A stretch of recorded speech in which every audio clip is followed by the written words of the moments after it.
Oh, poop. Holy shit. I overdid it. Way overdid it. I drank way too much sheep milk for the last 3 months. I've been drinking close to 1.5 gallons of sheep milk. I've been drinking 1.5 gallons of sheep milk a day. That's like 6,000 calories a day. That's ridiculous. And it clogged up my intestines. 5 days ago, I started getting irritable bowel syndrome, and I think it had also contributed to it was the kefir.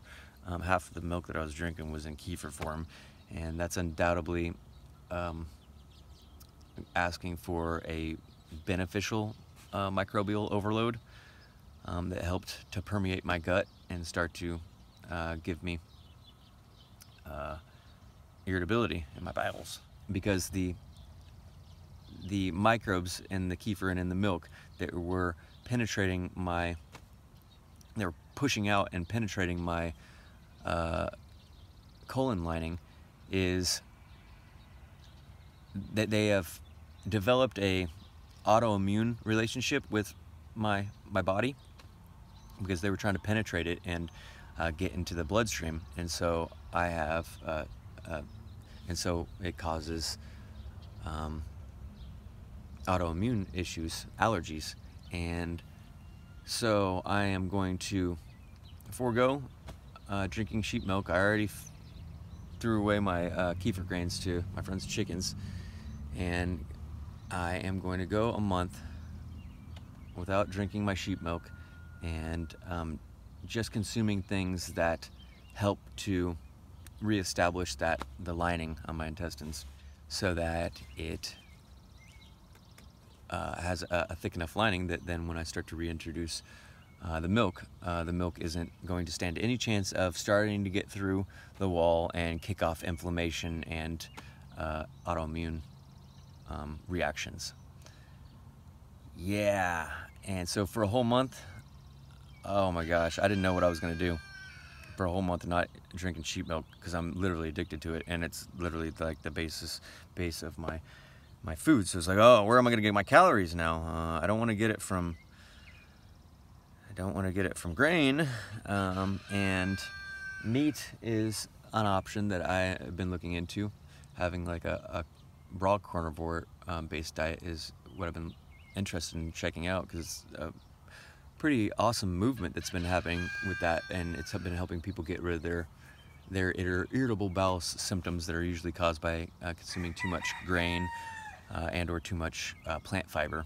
So the grains are creating too acidic of a environment, and when you eat too big of meals that are acidic and they have too much fiber in them, plant fiber, it scrubs and acidically wears the lining of your intestines or colon and starts to cause irritable bowel syndrome. So yeah, I'm super grateful that that the raw carnivore diet, that I tripped upon it, because apparently everyone else who's tripped upon it is having any type of difficulty. It's like a heaven sent for their symptoms. So I was super concerned about how I was gonna forego drinking my sheep milk, and mainly I was concerned with how I'm going to juggle that 1.5 gallons of milk a day when I'm only selling inconsistently the milk right now to people, and a local soap company and a local cheese company wants to buy it too. So I prayed about it last night, and this morning I received thank God. It's really difficult to juggle the freshness of the sheep milk with just my my evaporative cooler, because my evaporative cooler keeps it like 60-65 on 100-degree days, and that'll start to sour by the end of the day, even at 65 degrees, surprisingly, because there's so much sugar in the sheep milk. It sours quicker than goat or cow milk, and that's not enough of a guarantee for me peace of mind that that I'll have a consistent customer to barter with the milk with. So I prayed about it, like I always do when I get in a bind, and pray on it, and I sleep on it. And sometimes it takes up to 3 days for me to do that and really have my mind focused to receiving answers in that direction, or I also think of it as opening my mind up to in that direction to receiving just out of the box solutions for my problems. And the evaporative cooler came that way. So before I received the idea for the evaporative cooler, I had been looking into those typical van life electric portable refrigerators. And this morning it just dawned on me that they make freezer versions of those. And that sheep milk is the only milk that you can freeze and it doesn't lose quality. You can thaw it back out and no one else can tell the difference. I can tell the difference, but it's so negligible, even for me, and I'm a complete milk connoisseur nerd. And another idea came at the same time, right when I woke up, that we could sell ice cream. We're going into summer. It's hard to sell the milk. It's even harder to sell the cheese. The cheeses are also hard to juggle because it ripens, it ages probably twice as fast, sometimes 3 times as fast, depending on what kind of cheese I'm making, than in the evaporative cooler than it does in the fall or the springtime when it's, you know, pretty cool out, so the evaporative cooler can keep it down to 55 degrees, 60 degrees. And yeah, just that 10 degrees hike in the evaporative cooler is enough to speed along the aging process to where it can go over the hump of perfectness quickly. So that's why they have cheese caves set at 55 degrees, so that it draws out the hump of goodness, so that they can take it out and market it, send it off to sell with a bigger window of expiration date. And so the idea came to me this morning that I could probably just take a gallon-size Ziploc bag and place it inside one of those little portable coolers that will fit underneath my bed, and I can pour milk in there and then let it freeze, and then the next milking I take the 104.5 degree sheep milk, fresh sheep milk, and I open up the same Ziploc and pour it onto the frozen milk. And I've only made ice cream a couple times, but basically the gist of it is that you freeze it and then you churn it, you stir it up, you break up the ice, you break up the ice crystals, and then you refreeze it, and then you repeat that over and over again until the crystals, the frozen water, the icicles basically, are broken down finer and finer until it's got a smooth consistency.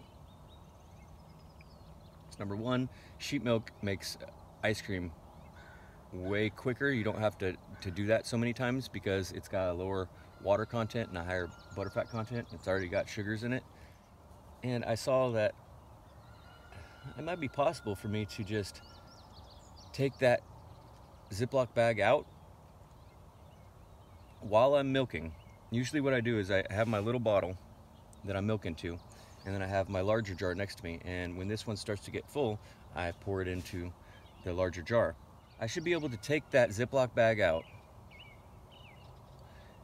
and set it next to me like I do my jar and pour the hot milk on top of it. The hot milk should melt the crystals, and then when I put it back in the freezer and it refreezes, the crystals should be smaller and finer because it'll be partially melted and then it'll refreeze.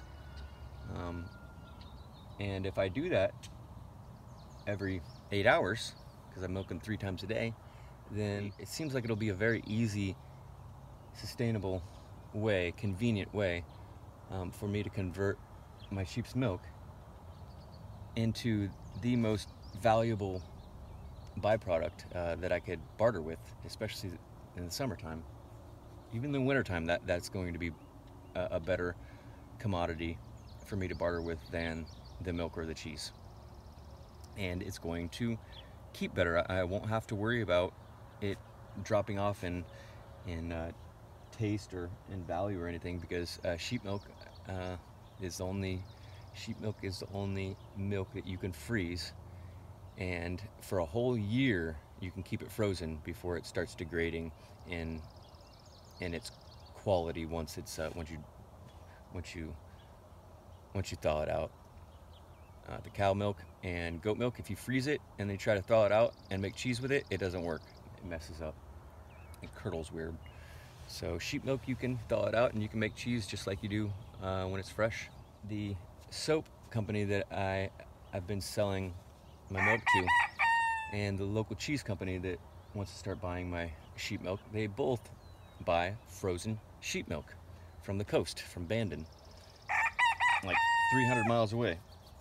So I'll probably keep 2 different Ziploc bags, one for ice cream, because I think that the longer I go with the same bag and the same remnants, instead of changing it out for a new bag, but always trying to keep a little bit of the frozen sheep milk in there, I think that the remnants will just become better and better instead of becoming worse and worse. Like if you milk into a bottle and you never clean that bottle and you continue to milk into it and then drink it off and fill it up, it'll form residue on the side that then harbors bacteria that just screws up the flavor and the freshness of your milk every time that you pour it in instantly. So, and same way with cheese. If you were to continue using the same cheese mold, it's going to gather more aged, over the hill, so to speak, residues and microbes. And a Ziploc bag full of frozen milk that is just thawed out, not brought up to like anywhere near my evaporative cooler temperatures. I think the 104.5 degree milk being poured on top and then put back in the freezer is not going to stand any chance of ever. If you do that 100 times and you always left a cup in there, it's never going to start fermenting.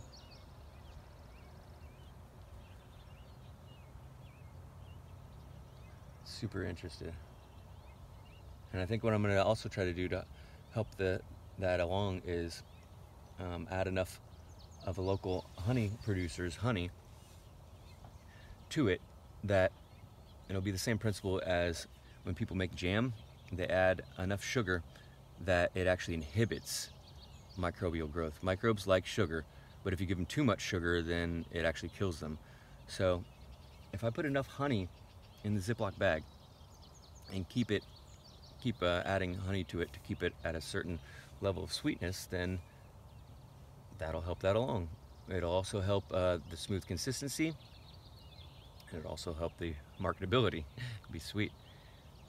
So yeah, I am super excited. Now I'm just gonna have to pray and receive some exciting ways to package it. They're as sustainable as possible. I'm thinking an ice cream scoop and some kind of a natural cone. Some kind of a natural cone that I don't have to use any kind of paper products for. Maybe some kind of wild edible.